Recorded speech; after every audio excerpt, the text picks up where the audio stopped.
7 Deadly Sins _ Ninth Special Administrative Region. Cataclysm. After the sudden catastrophe, the land was devastated, species mutated, food was scarce, the living environment was poor, the era was completely destroyed, and civilization disappeared. In the unplanned anarchic district 300 kilometers to the left of the 9th Special Economic Zone, a 23-year-old young man walked briskly on an unnamed street, bowing his head. The streets are dilapidated and ugly. The underground sewerage system has been completely paralyzed for years, and simple outdoor toilets stink, connected to rows of retail houses. The lighting of the whole area is rare, and a group of people can be seen standing together by the side of the road from time to time, but there are more women and fewer men. A young man named Chinyu, who walks quickly and does not squint, is 1.82 meters tall and has a strong physique. He is unemployed today. He is going to buy a full resident status of the 9th Special Zone and complete the first step of his plan. Chinyu was originally a handsome sunny guy with handsome facial features, but now he dresses up a little sloppy, unshaven. His slightly long hair sticks together, and his clothes look full of oil and stains, which are very inconspicuous in the crowd. Walking briskly all the way, Chinyu looked up at the crossroads, ready to return to his residence from the left. "Brother, bro!" A clear cry sounded, and a woman, dressed in a washed white dress and wrapped in a coat, gently tugged at Chinyu by the side of the road. Chinyu was stupefied for a moment and looked back. "What are you doing?" $30. The woman put up 3 slender fingers, looked back at the dilapidated store behind her and whispered, "Let's go there." "Oh, I can't afford to play." Chinyu smiled and walked on. "Wait a minute." The woman stretched out her hand and tugged Chinyu again. "How about 25? Chinyu looked back at the woman, paused for a while and continued to shake his head. "I have no money. Don't you like me?" There are still people in the room. "I really have no money." Chinyu shook his arm and said, "Let me go. I'm in a hurry to go home." The woman bit her red lip and clung to Chinyu with her small hand. After a long silence, she quietly added, "2 bowls of rice is fine, but you have to use my bowl." Chinyu frowned. "I said no, piss off." The woman still did not let go, looking back at a group of 7 or 8-year-old children next to the storehouse and said, "I have 3 children, and if I don't have business tonight, I can't support them. Brother, please help me once, even a bowl of rice. I'll get down on my knees." Chinyu looked at the woman and said coldly, "How many years has the world been like this? In such an environment, without the ability to support, what do you have?" The woman froze. Chinyu shook off his arms, pursed his clothes, and moved on. After standing in the same place for a long time, the woman quickly ran back to the store and said out of breath, "That man he has. When I pulled him, I saw what was in his arms." In about half an hour, Chinyu returned to a dilapidated 6-story building and followed the old and dusty steps into his home on the 5th floor. This building is only inhabited by Chinyu and his friend Xiaozhuang, and many of the outer walls have collapsed, which was considered a dangerous building on the verge of demolition. 7 Deadly Sins _ Ninth Special Administrative Region. But in this day and age, the meaning of home is limited to where you are, not where you live. Chinyu chose here because it has no electric lights, no water, and does not have to bear any expensive living expenses. The house is simple, with 1 bed, 2 broken cabinets, no entertainment facilities, and the only military fan magazine that has been torn up, which was released in 2019. After entering the house, Chinyu took off his dirty coat, took out a polished canvas bag from his arms, carefully came to the bedside, picked up a broken bowl, began to pour out attractive white rice from the inside, and opened his mouth and shouted, "Xiaozhuang, is the meal ready?" "Not yet. I just got back." After a response from someone in the inner room, a young man of the same age as Chinyu came out with dark skin and a resolute face. "Pedal." Just as Chinyu was about to talk to Xiaozhuang, A deafening footstep was suddenly heard downstairs. Stunned for a moment, he immediately hid the bag and bowl in the cupboard and walked to the door where there was only a dilapidated wooden door. In less than 10 seconds, 7 or 8 children under the age of 10, leading dozens of men and women, appeared in the stairwell. The staircase is outside, the cement is cracked, the iron railing is aging. So many people rush up together, and the pace is so fast that the shattered building seems to shake for a moment. Chinyu immediately reached out and shouted, Don't go up so hard. Damn it, the stairs are gonna collapse. Uncle, hungry. Uncle, I want to eat. The children took a small bowl and stood on the stairs, looking at Chinyu dirty. Uncle is hungry too. Did you have dinner at home? Didn't you eat with us? Chinyu replied with a smiley face. The children have pure eyes and simple thinking, but the adults behind them have torn open the most basic camouflage. A man with a strong figure and a bald head was the first to shout, Take the grain, you can't go down without it. I have no food. Chinyu waved his hand and replied, Not really. We are all hungry ghosts waiting for the planning area, and it's not easy. If I didn't protect you, I would at least give it to you. Cut the crap. I saw you carrying grain. The strong man continued to shout, Hurry up, take it and go. If you don't want more, we'll take half. No. Chinyu shook his head. Go into his room. The strong man gave a loud cry. Uncle, I want some food. Give me food. The crowd swarmed up, and the stairs hanging outside the building shook again, as if they could collapse at any time. Chinyu looked at the magnificent crowd, suddenly red eyes, right leg raised, right hand pulled out a dagger on the dirty trouser leg, pointed to the crowd, shouted, Damn! Bullying me as a lone wolf? Who is so afraid of death hanging around here? I have grain. I'll give it to you when I break the knife. The crowd was stupefied for a moment, and the strong man shouted coldly, The child is in front, so stab the child to death first. Chinyu was speechless for a moment. Go inside and get the grain. The strong man waved his hand and roared again. As the words fell, the people on the steps swarmed forward, and the children immediately gathered around, dragging Chinyu and shouting, 7 Deadly Sins _ 9th Special Administrative Region. Uncle, give me food. Uncle, I haven't eaten for days. Get out of here. Chinyu took a dagger and shouted helplessly at the children.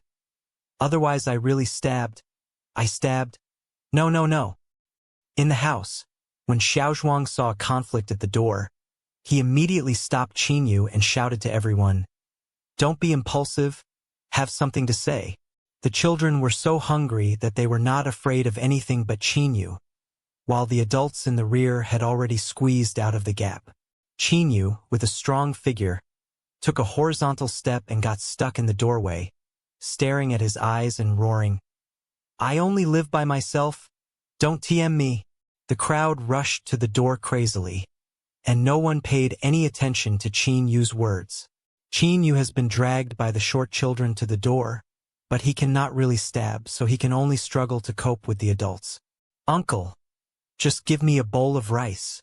Get out. When a teenage child tugged at Chinyu, the latter shook his arm, ready to break free, but did not expect that the child bumped into the rush crowd. Then his feet were unstable, and his back fell out of the gap in the iron fence. Ah! A scream of horror from the child echoed for a long time. Boom! It was followed by the sound of a body landing downstairs. Chinyu and Xiaozhuang were confused, gasping for breath and looking at the iron railing, a little at a loss for a moment.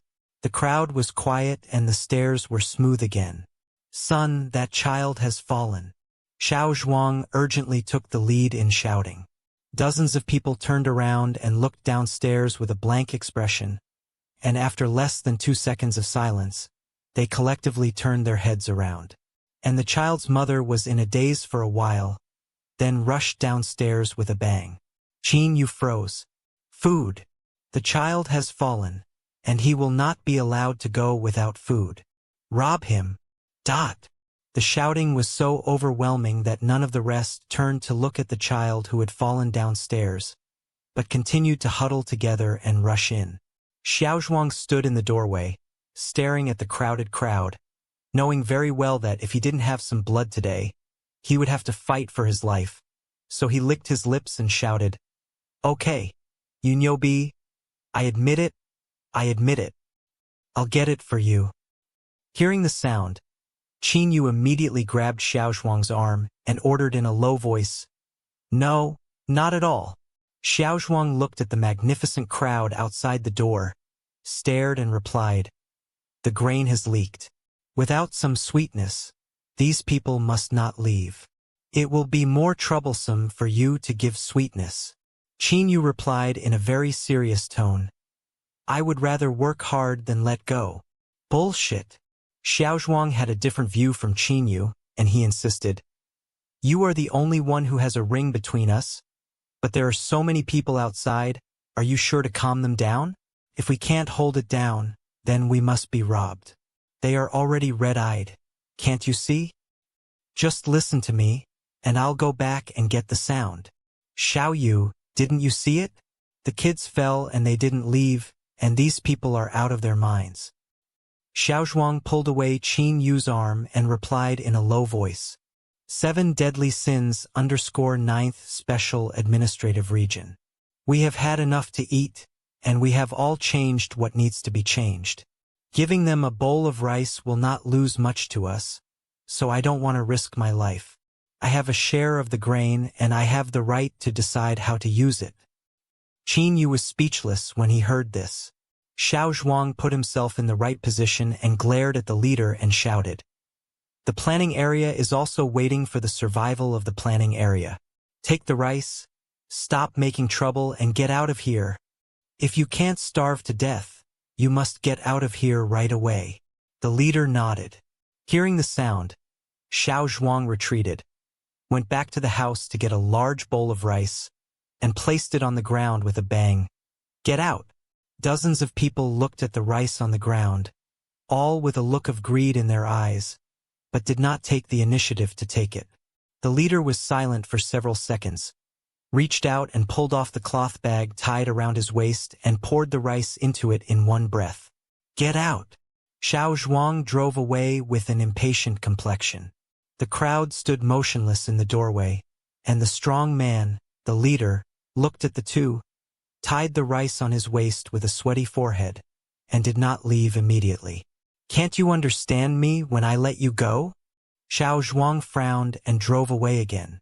After a moment of silence, I don't know who in the crowd shouted, "Damn it, he can give us a bowl of rice, or at least a big bag of rice. Give me some more. There are too many people to eat at all. Give the rice. Otherwise, go in and rob it. There's nothing to talk about." Dot.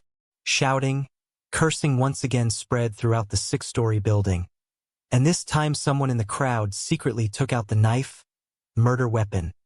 Looking gloomily at Xiaozhuang, the expression was completely ungrateful. The leading strong man opened his hand and said in a low voice, "As you can see, these people are crazy with hunger. I can't hold it down at all, otherwise you take out the rice bag and we'll split it in half." "You fucking..." Xiaozhuang was in a hurry and took the knife out of his arms. "Why? Do you want to spell it? Afraid of you? I'm starving to death. Are you still afraid of using knives and guns?" Dot. Not afraid of the village at all. They followed the strong man and rushed into the house. Xiaozhuang was stunned and stood in the same place at a loss. He wanted to do it now, but he didn't have the strength to deal with the crazy grain looters in front of him. But if he didn't do it, he obviously couldn't protect his things. Boom, boom. Just then, Qin Yu pulled out a large caliber pistol with a length of 20 centimeters and 3 cylinders, turned the sleeve for the first time and loaded it. The crowd stopped instinctively when they saw the gun. With an expressionless face, Qin Yu pulled out a whole bag of grain from the cupboard, threw it on the floor and shouted, "It's all here. You can come up and get what you want." The crowd was silent. Who are you scaring? The leader, a strong man with red eyes and beads, shouted. If you don't have food, you are dead. Are we still afraid that you will take a broken gun? Chinyu tilted his neck and pointed to the grain bag with his left hand and shouted. The grain is right here. You can take it away with your long hand. Why don't you come up? The leader hesitated for only half a second, then turned and shouted. With so many of us, he has only one gun. I don't believe he can kill everyone. With that, the leader stepped forward and reached out to grab the grain bag. Kong! Gunshot, gear turning. Collar. 7 Deadly Sins _9th Special Administrative Region. After the burly man flew half a meter away, blood spilled on the floor and a big hole was left in his chest. Chinyu held a gun in his right hand and shouted with a calm expression. There is no food to eat. You may starve to death in a few days. But now whoever reaches out first, I will kill him with one shot. When everyone heard this, they all looked at each other without saying a word. I also fired 2 bullets. Will you take them? Chinyu suddenly shouted and asked. Hearing this, everyone took 2 steps back. Chinyu stepped forward, bent down to untie the grain bag tied to the waist of the strong man, and shouted softly, Xiao Zhuang, take the things, let's go. Xiao Zhuang immediately returned to the house when he heard this. Chinyu held a gun in his right hand and shouted, 2 rows, make way for me. The crowd did not move. Chinyu raised his hand and pointed the gun at the person closest to him and roared, Do you want me to? The person hesitated for half a second and immediately moved away. At this time, the others followed suit and made way downstairs. 5 minutes later, Chinyu walked downstairs and saw the mother crying loudly while holding the injured child. Chinyu was silent for a few seconds. He reached out and threw the rice he had just given to the muscular man and said, They will be down soon. Hide the grain. The mother was stunned and immediately took the grain bag and replied, Thank you. Thank you. I will kowtow to you. If you have food, you won't have to die. Chinyu led Xiao Zhuang and quickly disappeared into the night. After 3 o'clock in the morning, in the endless Gobi Desert, Chinyu divided the grain and threw it to Xiao Zhuang. Take your things, let's separate. Xiao Zhuang was confused and asked in confusion, Is it necessary? Wasn't it just that we had a disagreement just now? I don't think I have any. Chinyu waved his hand and interrupted, Xiao Zhuang, if people are not on the same path, don't gather together. This will easily harm you and me. I'm going to District 9. Take care of yourself. After saying that, Chinyu turned around and left without any nostalgia and rushed to his first stop in his new life, the 9th Special Zone. In the military camp on the left side of the area to be planned, a black man with big white teeth and asked in fluent Chinese.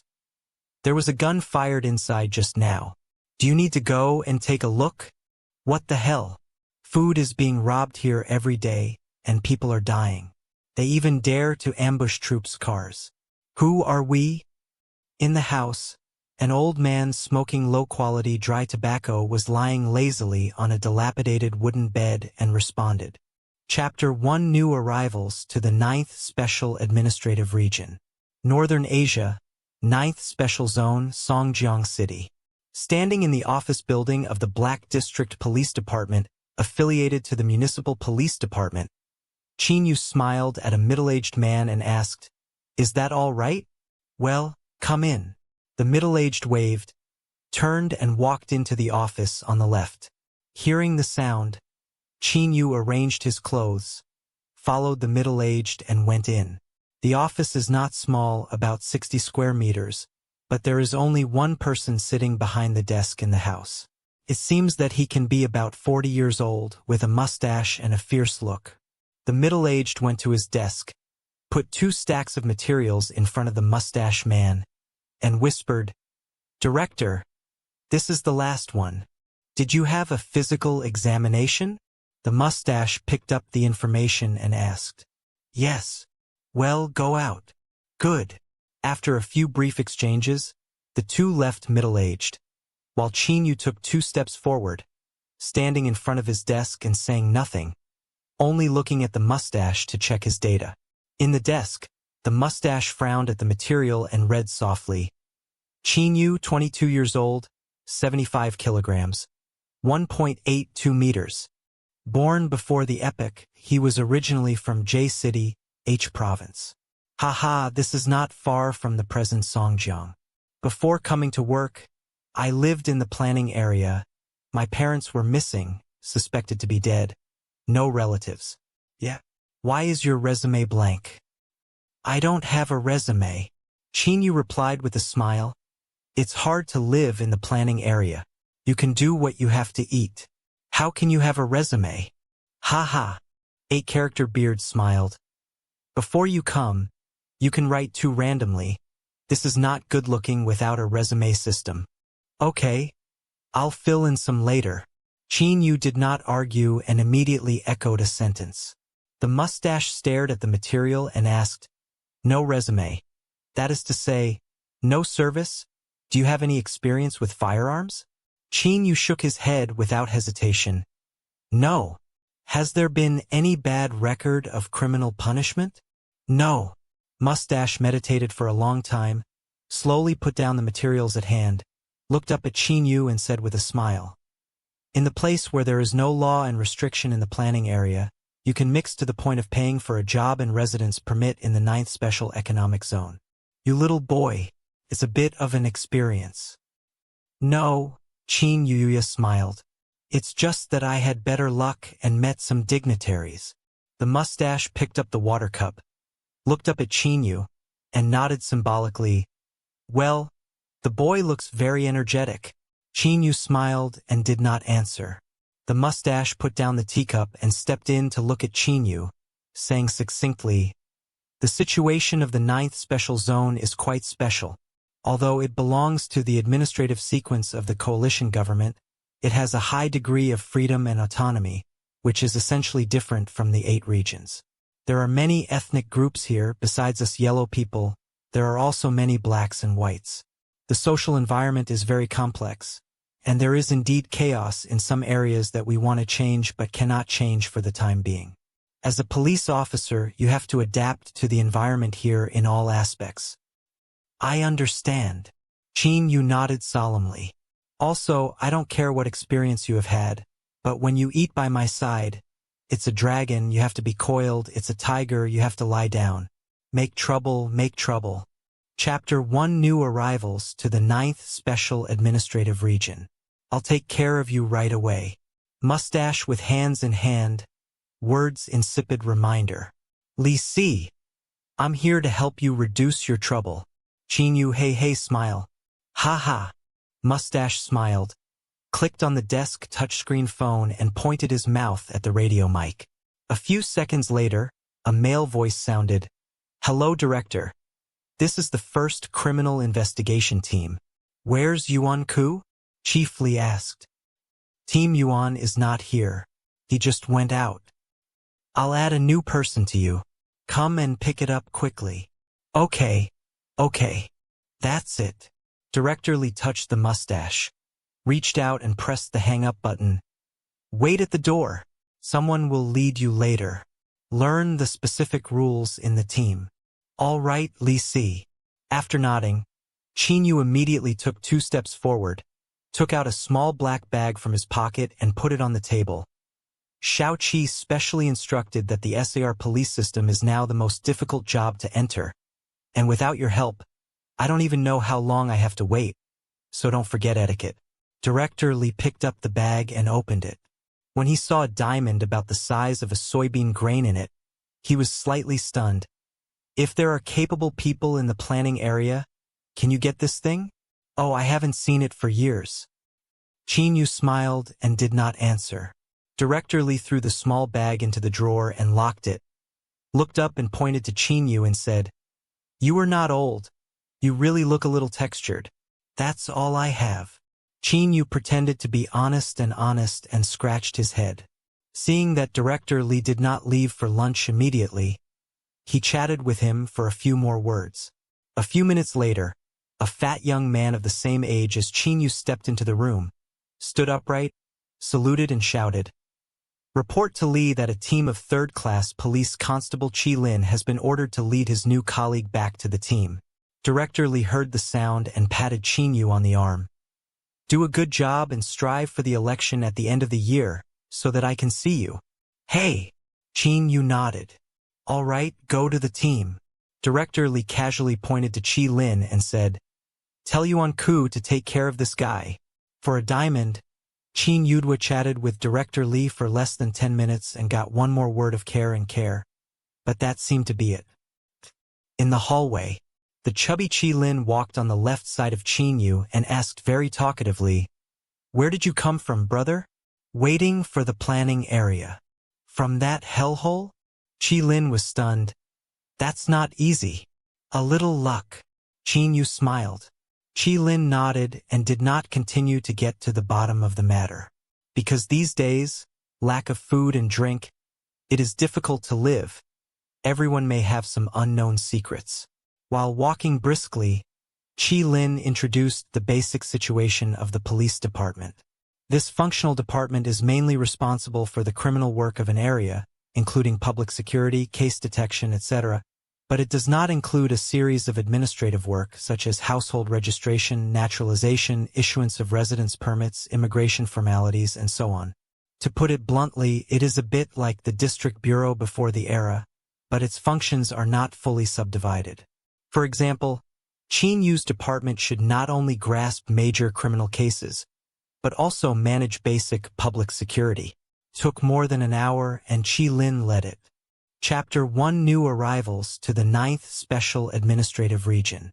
Qin Yu walked the 5th floor of the police department and introduced him to functional places such as armory, interrogation room, public case area, training room, and canteen. In the course of their contact, Qin Yu found that Qi Lin was a very smooth person who could basically talk to people wherever he went. And he is extremely patient. As long as Qin Yu asked, people have a detailed answer, at least on the surface is warm-hearted. At more than 2 o'clock in the afternoon, Qi Lin led Qin Yu to the communications department and asked him to buy a domestic mobile phone. But the latter glanced at the counter and found that the phone had only one style, and it looked old and the price was very unfriendly. "What brand is this? How come I haven't heard of it?" Qin Yu glanced at Qi Lin with his mobile phone and said, "Forget it.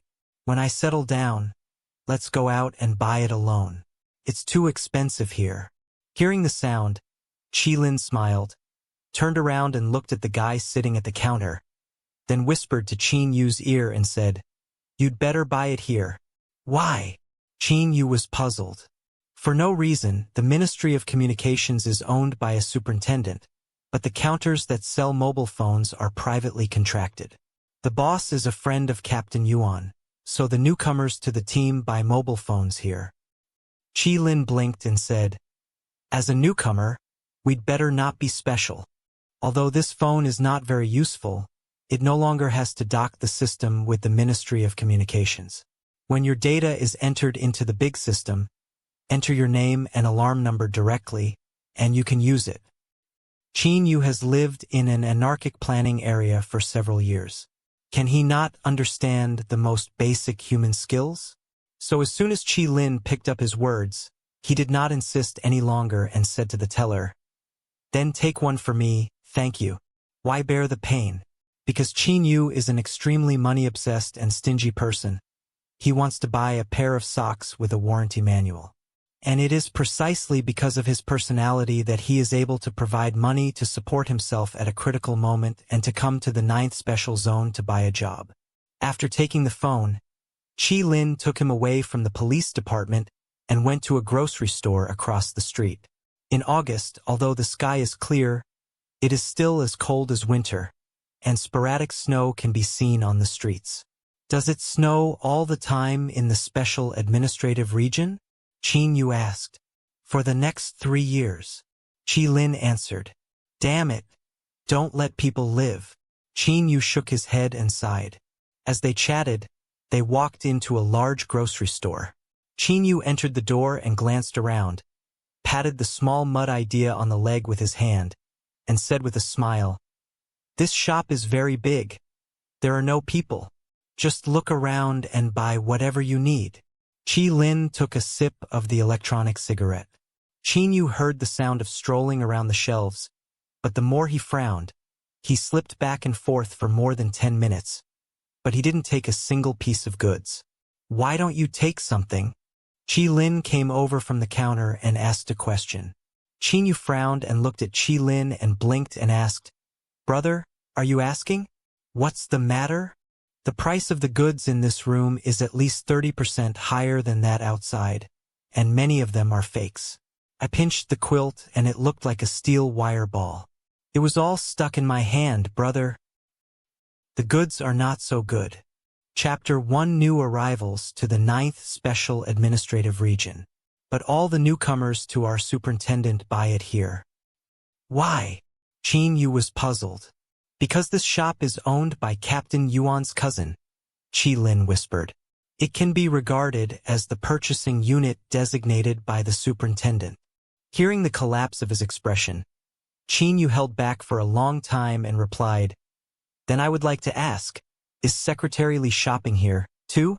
You're making a stand. Even if Director Li dares to buy it, Captain Yuan won't dare to sell it." Chi Lin rolled his eyes and explained, "Those who come to buy are all newcomers. If you buy them for 2 months, there will be no need to restock here. If I don't buy it all day, don't I treat people like a fool?" Qin Yu said without hesitation, "Go, you take me to another house." Chi Lin was stupefied. "A lot of money has been spent. Are you still short of this? Listen to me, buy it all here, don't be special. If I buy a phone, I'll give Captain Football a face." Qin Yu walked out as soon as he took steps. "Hey, Xiao Yu, listen to me. Do you have a commission?" "Listen to me, that's right, you buy some. Buy a JB, toilet paper is made like a razor blade, and I need a Band-Aid to wipe my TM." Qin Yu did not discuss with each other at all, but just went out directly. 4:30 in the afternoon. In the dormitory building of the police department, at the door of the second bedroom of the first criminal investigation team, Chi Lin smiled and shouted to several people in the room, "Third brother, the newcomer has come back." In the house, 6 or 7 boys were playing cards around the round table at the moment. One of the leaders heard Chi Lin's voice and glanced up at Qin Yu. "Come in." When the 2 men entered the room, Qin Yu glanced at the indoor environment and saw that there were less than 30 square meters in the room, but there were 6 upper and lower berths, a total of 12 beds, 2 public iron cabinets, and many personal belongings. In short, it looks very crowded, but on the whole it is neat, at least it doesn't have any special taste. "Qin Yu, let me introduce you. This is Brother San, our team leader." Chi Lin euphemistically pointed out the identity of the other party. "The third brother has been in office for 3 years, has outstanding business ability, and is the right-hand man of Captain Yuan. Brother San, this is Qin Yu, our new brother." "Hello, Brother San." Qin Yu smiled and held out his hand to each other. The third shaved a small flat head, turned his head and glanced at Qin Yu with a card in his hand. He only nodded symbolically and asked, "Where did you come from?" "Waiting for the planning area." Qin Yu answered truthfully. "Lao San Ilang." "Waiting for the planning area? What do you do there?" "Deliver some goods for the boss, mainly daily necessities." "Running on the road? That's not easy." "No, I'll just drive." "Ah, the driver." The third man's surprised eyes had disappeared, and he only asked lazily, "What relationship did you rely on to get into the police department?" "My friend said hello, and I entered the police department at my own expense." "Oh, did you pay for it?" The third only stared down at the cards in his hand and said, "Okay. Wait for the Yuan team to come back and arrange it. Chi Lin, you let him live in the bed by the window." "Good." Chi Lin heard the sound and said to Qin Yu, "You live in that bed inside." "All right." Qin Yu carried the luggage he had just deposited in the doorman's room, as well as the newly bought daily necessities, and was about to go inside. Chapter 1 New Arrivals to the Ninth Special Administrative Region. Oh, wait a minute. Old Trinity turned around and saw what Chinyu was carrying and immediately shouted, "What's the matter, Brother San?" Chinyu turned around. The third took a look at the convenience bag in Chinyu's hand. "Where did you buy the daily necessities?" "I forgot my name, too. It's a shop next to my unit." Chinyu responded casually. The third played cards, turned his back to Chi Lin and asked, "Chi Lin, where are we shopping? Didn't you tell the newcomer?" On hearing this, Chi Lin felt a little embarrassed, because he wanted to say in front of Chinyu himself that the boy did not listen to advice. It seemed that he was a little unrighteous. But if you don't say it, you'll be carrying a pot for no reason. After a brief silence for 2 seconds, Chinyu immediately snatched a sentence. "Chi Lin told me to buy daily necessities on the opposite side. But the things there were a little expensive, so I didn't have any money on me, so I went to buy them." "Yes, too." The third played cards and hung Chinyu for a few seconds before he replied, "Oh, it's all right. You make the bed." "Hey." Chinyu nodded and went to the inside, bowed his head and opened the package and began to make up the bed. Chi Lin stood beside him, while diligently helping to tidy up, while whispering, "The newlyweds have just entered the dormitory. They all sleep in the upper bunk by the window, because there is a leak here, and it is very cold at night. Later, you put your coat on the quilt, hold on for a while, and wait for the newcomer to come in." "It's nothing. I've lived outdoors for months." Chinyu did not take it seriously at all, bowed his head and opened his duffel bag and vaguely pulled out 2 cartons of Chinese cigarettes and stuffed them into Chi Lin's hand. "What is this?" Chi Lin froze at the smoke. "I just saw you smoking an e-cigarette." Chinyu smiled and replied, "I don't have anything good on me, so I'll give you 2 boxes of this. I've been busy with me all day." "Thank you." In this era when eating is a problem, flue-cured cigarettes are a very luxurious thing. What's more, this is still an old brand before the era, and the vast majority of smokers, let alone smokers, have never seen it before. Chi Lin took 2 cartons of cigarettes and said with amazement in his eyes, "Can you get this in the planning area? Zhonghua, how many years haven't you seen this thing?" Poor places also have the advantages of poor places. Chinyu grinned. "I will clean up by myself, you go busy. I will buy you something to eat later." "Thanks, brother." Chi Lin was impolite, bowed his head and put the cigarette in his pocket. While the two were talking, the third suddenly turned around, looked at Chinyu and said with a smile, "Oh, there are still hard goods in the hand?" Chinyu did not expect that this man had been observing himself, so he was stupefied and replied, "My friend gave it to me. It's a good thing we've never seen it before." The third man said with a sneer. Chi Lin, briefly stupefied, immediately took out 2 boxes of Zhonghua, hunched over and said, "They are all brothers, so let's smoke together. Come on, 1 each." Chinyu gave Chi Lin cigarettes because he was accompanied for a short day, and he was a little embarrassed, so he took 2 cartons of cigarettes to express his gratitude. But he didn't think he owed anything to the people in the room. But now the third man saw it, and he made it clear that he would have to live in this house in the future, which would not be easy to make trouble.